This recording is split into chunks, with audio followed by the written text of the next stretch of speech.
what's your favorite memory of fighting in Japan? I'm probably going to ask you about Sakuraba at some point because that's an epic fight that people remember.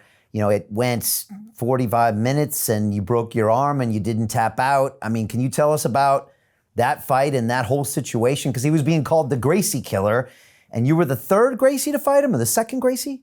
The third. What happened was I was supposed to fight him right on Pride 8, 2 events prior, when I fought Otsuka. I was in the best shape of my life. I was getting ready for him. And then they changed. They put Royler in and they took me out. So I fought Otsuka, who back then had just beat Marcos Ruas in a fight. Okay.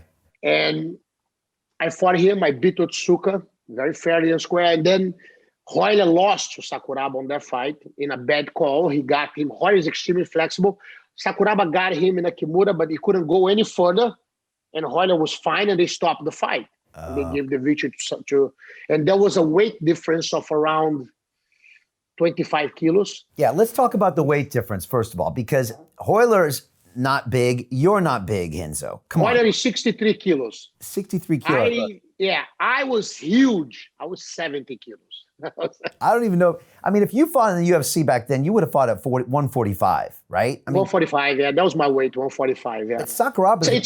It's a funny thing because people go, Renzo, when they see us, because they see us on TV, but when they see us next to each other, how come you fighting these guys? And I was fighting them bare knuckle back then. Like Oleg was 230 pounds. I was probably 155. And I was trying to gain weight. And I knocked him out in a minute, you know? Same thing with Maurice Smith. After I finished, I tried to lift Maurice Smith. I couldn't. He was too heavy. You know? And Sakuraba's pretty big, right? Sakuraba's... Yeah, Sakuraba was easy, like 215, you know? Wow. 220 at times, yeah. Right, a very accomplished Japanese fighter, and the hometown... Unbelievable fighter, you know? And it was my dream fight. I want to really fight with him, and I did it. And that was one of the biggest lessons I ever had, because my whole life I believed that my mind was stronger than my body. Then when time comes, I would have quit. You know, but I never had the chance to prove that, because nobody could ever get me in no submission in my whole career, my amateur sports. There's a friend of mine calling here without stopping. Okay, gotcha. So you were saying your whole career, no one ever was able to make you tap or get you into submission? Never. I was never submitted, you know. I was always, my defense was always very good. So even in the amateur part on the gear competitions, then they never get not even close. Nobody ever got even close. So I never knew if what I believed would work.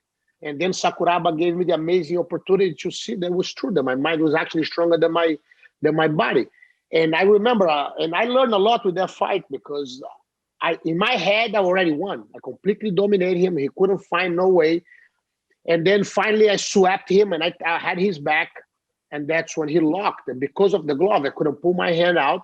Suddenly he stood up, spun, and he broke my elbow. My elbow came out. And I remember when we landed, he started screaming in Japanese to the ref. His arm is broken. And the ref comes, and as they come, and I look, I see it's completely out.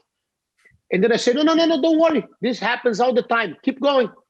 Keep going. It was 15 seconds to finish the round.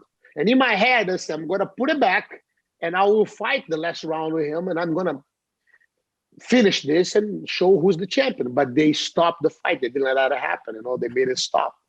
You know, and I remember my brother walked in. I said, put it back. Just grab this one, pull it. And he put it back, and I was smiling the whole time. And it was funny because many people come to me and they say, it wasn't hurting. You were smiling the whole time. And then I say, nothing ever that happened to me never hurt so much in my life. I could give him the victory because he deserved it. But I could never give him to see pain in my face. That gift he will never have on this lifetime, you know? And that to me was an unbelievable moment for my life. You know, it changed. It made me see many different things in a different way. Because many people say they won't tap, but we don't know if you never know if you won't tap until the moment where you either, you know, overcome the pain or not. And you got to prove to yourself that day that you didn't tap. And you did put a smile, and you were acting. I remember you I watched that video so many times, Renzo, and you're like, it's fine, and your arm's broken. Completely out. And this happens all the time, I said to him. Don't worry, keep going. Finish the fight. Let's finish the fight. And then the ref tell him, let's keep it. No, it's broken. Sakuraba tells him. Sakuraba was an unbelievable, smart man. I always say, like, that guy, I believe, was half Brazilian. Because he had like a knowledge and a behave inside the ring that was beyond his years, especially coming from the school that he came. They didn't have that much experience. He was much ahead of his time. He beat amazing fighters in his career,